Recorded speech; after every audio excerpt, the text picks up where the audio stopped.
आता पेट्रोलचा खर्च विसरा, घरी आणा इलेक्ट्रिक स्टायलिस्ट इलेक्ट्रिक गाडी।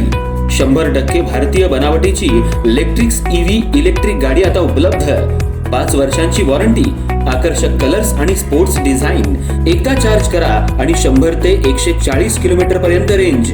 अत्याधुनिक सर्व्हिस सुविधा, लोन सुविधा सुद्धा उपलब्ध।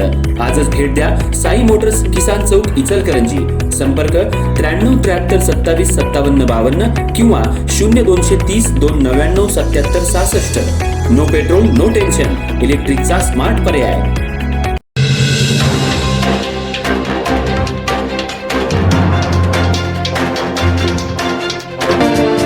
इचलकरंजी महानगरपालिकेच्या वतीनं शहरातील कचरा उठावासाठी कोट्यवधी रुपयांचे टेंडर देण्यात आले। मात्र संबंधित मक्तेदारांना आजपासून पुन्हा कचरा उठाव बंद केल्यानं शहरभर कचऱ्याचे ढीग साचलेत। आठवडी बाजार भरल्यानंतर थोरात चौक आणि विकली मार्केट परिसरात स्वच्छता न झाल्यानं दुर्गंधी पसरली असून संसर्गजन्य आजारांचा धोका वाढलाय। वारंवार होत असलेल्या या प्रकारामुळे नागरिकांमध्ये संतापाची लाट उसळली आहे। इचलकरंजी शहरात पुन्हा एकदा कचरा उठावाचा प्रश्न गंभीर बनलाय।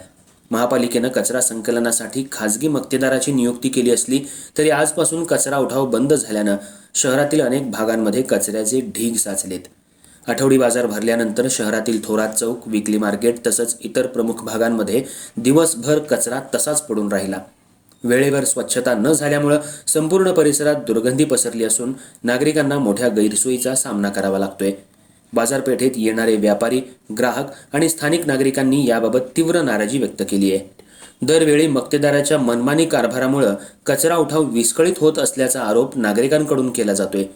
कोट्यवधी रुपयांचा ठेका देऊनही शहराला नियमित आणि दर्जेदार स्वच्छता सेवा मिळत नसल्यानं महापालिका प्रशासनाच्या कारभारावरही प्रश्नचिन्ह उपस्थित होते।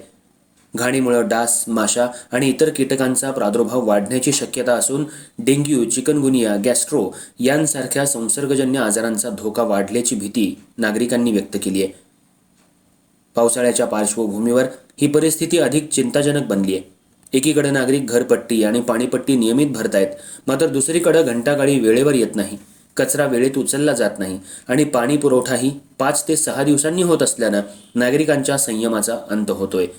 आयुक्त, महापौर आणि लोकप्रतिनिधी या मक्तेदारावर नेमकी कोणती कारवाई करणार याकडे आता संपूर्ण शहराचं लक्ष लागले।